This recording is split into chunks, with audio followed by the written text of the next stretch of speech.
Hey everybody, welcome back. David Eon here in the Open by Chance Vintage Toy Museum in the Masters of the Universe little section, as it were, as you can probably tell from behind me.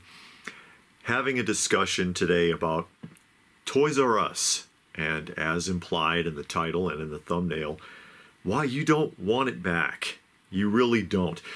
And think of this in terms of an intervention. There's a moniker I was given in a similar video that I did not too long ago, where somebody had said in the comment section, yeah, that felt like an intervention, but it was needed. Yeah, and unfortunately, this may be needed too. I'm going to sit here and I'm going to tear off the Band-Aid for you. And some of you might not like me for it, but I'm going to make the argument that you don't want Toys R Us back because it wasn't what you remember. It wasn't what you remember. And I'm going to explain. So, sit tight. Don't just judge automatically. Listen to what I have to say. Listen to my argument. You may or may not agree, and that's fine. That's fine. Everybody's entitled to their opinion, and this is mine, okay? Now, it's important to understand what Toys R Us was, how it started, and how it ended up, okay? And, of course, we'll talk about the comebacks as well. So what did it start out? It started out as the Children's Supermart in 1948, Children's Supermart, and it was not a toy store. It was a children's furniture store. Infant and toddler furniture is what they specialized in. And again, that's very important to understand, that I'm going to explain why in a few moments. At some point, they started incorporating toys, and then somebody realized, hey, we're selling more toys than we are furniture, so let's rebrand, which they did in 1957. And they developed a mascot, a giraffe, and changed their name to Toys R Us. And it was very successful, so successful, in fact, that by the 1970s, they were starting to branch out across the United States, opening up the world's biggest toy store, Toys R Us, and they started running their first commercial ads. And in the 1980s, branched out internationally, most notably in Canada. Okay? Very successful, pushed Child World, aka Children's Palace, right out of business. And these were, both of them actually, toy stores where you're talking about a big box store for just toys. So Walmart sized, filled with nothing but toys. And that's what we remember, okay? You grew up in the 70s and 80s especially, or even the early 90s. That's what you remember. And that's your pop culture nostalgic vibe, your moment. This is what's in your subconscious when you think of Toys R Us, which is part of the problem, as a matter of fact. So the reason I say that is because by the mid-90s, somebody in corporate Toys R Us got the bright idea of bringing the furniture back. This is why I tell you, you don't remember Toys R Us the way you think you do. So they incorporated Babies R Us, okay? Now, they had independent Babies R Us, but by the mid-90s, they had a Babies R Us pretty much in every Toys R Us. And that Babies R Us continued to expand and continued to expand until it essentially took over the entire store. Be honest with yourself. The last time you were in a Toys R Us, before they went out of business a few years ago, tell me it's not the truth that less than 20% of the store was toys, including the audiovisual department.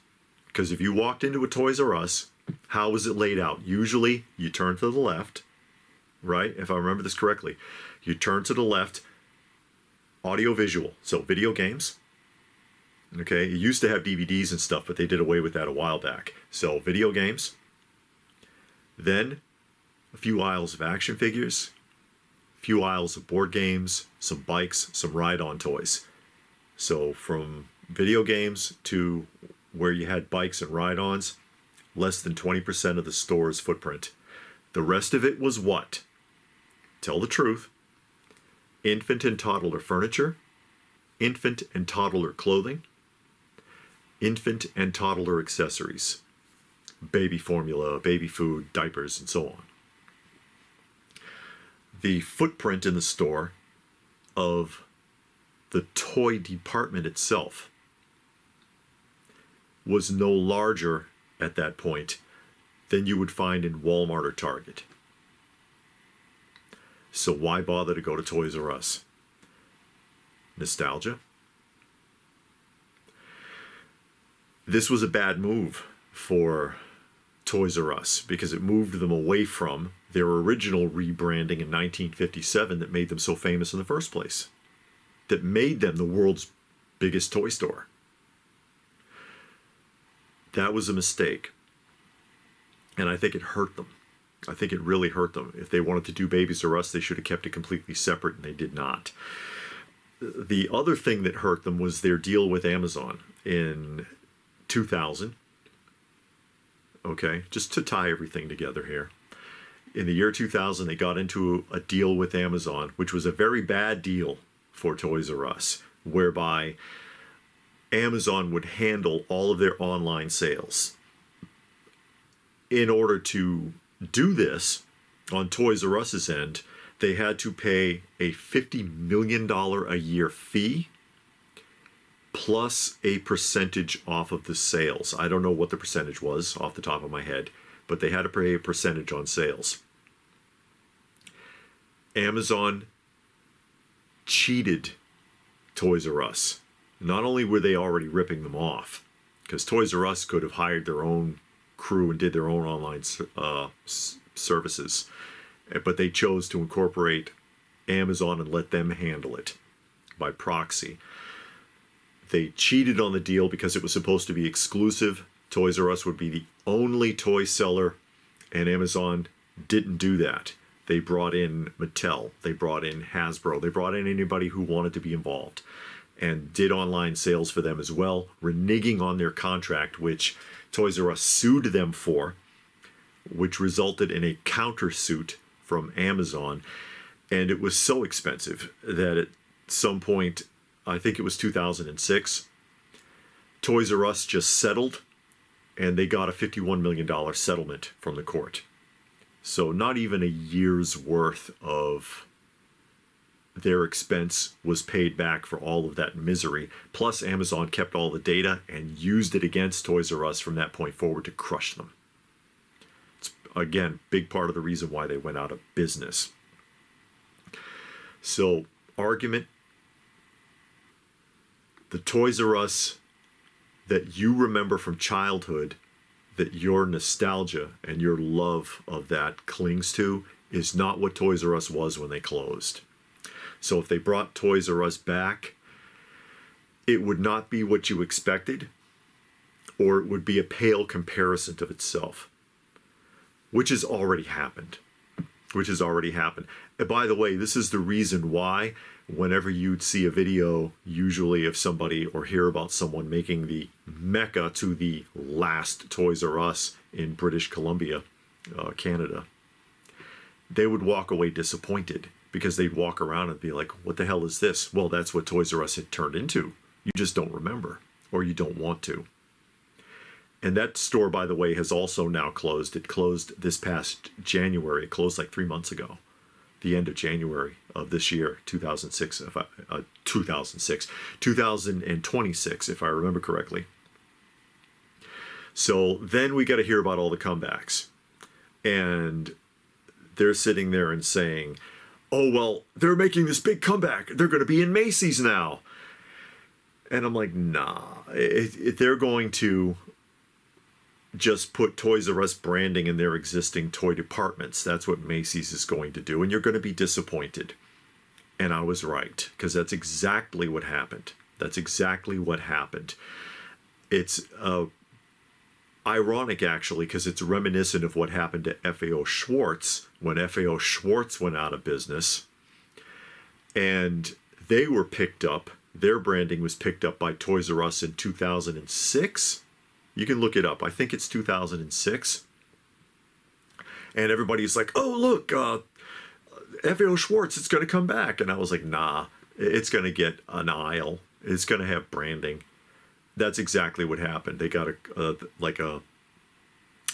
two-piece gondola in the center of an aisle with FAO Schwarz stuffed animals on it. That was the big FAO Schwarz comeback in Toys R Us.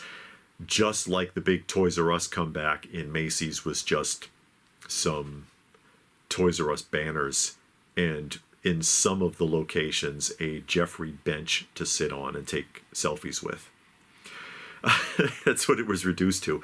Then, of course, there's the big duty-free comeback where they appeared in airports, most notably Dallas-Fort Worth.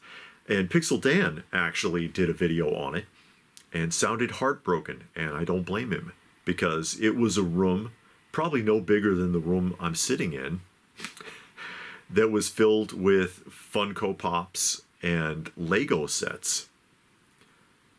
So very disappointing when you're going into your subconscious and imagining Toys R Us the way you remember it from the 70s or 80s, where you would walk into Toys R Us and it was literally wall to wall, again, Walmart or Target size store, all toys for real, where Star Wars action figures were 3 full aisles, or G.I. Joe was 3 or 4 full aisles of toys and action figures and vehicles and stuff, and your mind was blown, and you didn't have that in the from the mid-90s on, whether you wanted to notice it or not. And then, of course, there's the Mall of America. Now they have their new flag store in the Mall of America, and it's like, oh, hey, Toys R Us is back. Are they? I have not been there, of course. I've seen images of it. I've seen some walkthroughs of it. It looks to be, and correct me if I'm wrong or tell me if you've been there, about an FYE-sized store. Is that sound about right? And I'll put a picture of it. Look at it. What do you see? About 20 to 30 feet of stuffed animals, some big Funko Pop displays, a lot of Lego sets, some action figures, some Mattel Masters of the Universe stuff, and so on. Does it feel like Toys R Us? I mean, I'm, again, tearing the Band-Aid off and telling you the Toys R Us that you remember, it will never come again. It's one of those things that's gone away and that we will not likely see the like of again in our lifetimes. Which is unfortunate, It's unfortunate. And I would love to see stuff like that again. The closest you can get right now, quite frankly, is Ollie's toy clearance section. But it's not full of anything that you would want for the most part. It's not like KB, for example, KB Toys, which I actually liked better than Toys R Us. It was a clearinghouse for toys and action figures, but stuff everybody wanted. Nowadays, nobody seems to want the stuff, and it ends up at Ollie's on clearance or on Amazon at clearance and still doesn't sell. So I don't know what to tell you. Again, it's a fading era. Just like malls are fading away. We're seeing all the malls in the United States dying or being converted into something else. They're turning into medical institutions or apartment complexes. It's just going away because people are purchasing things online. They don't want to go to stores, or they don't feel safe in places like that anymore. So that's your intervention, folks. And I'm not trying to crush your spirit. And again, you may not agree with me, and it's okay. But that's what Toys R Us was reduced to. It's not what you remember at all. It wasn't what you remembered even while it was still here. You just wanted to see it differently because of the magic we grew up with. But sometimes that magic fades away. It doesn't always come back. Some things come back, and a lot of things from our culture growing up are having a resurgence because people realized it was better then. But big box toy stores, I don't think is one of them. So I'll throw it out there. What do you think? I'm sure a lot of people are going to have a lot of opinions on this. Feel free to post that in the comments section down below. Please do give the video a thumbs up if you get where I'm coming from. Give it a hype if you don't mind. Share it if you can. Subscribe if you're new. Join the family. Again, this is primarily a nostalgia channel. We talk about vintage toys, action figures, comic books, old TV shows, old commercials, movies, anything nostalgic. And if that is it, then what more can I say but thanks for watching, and we will see you again soon.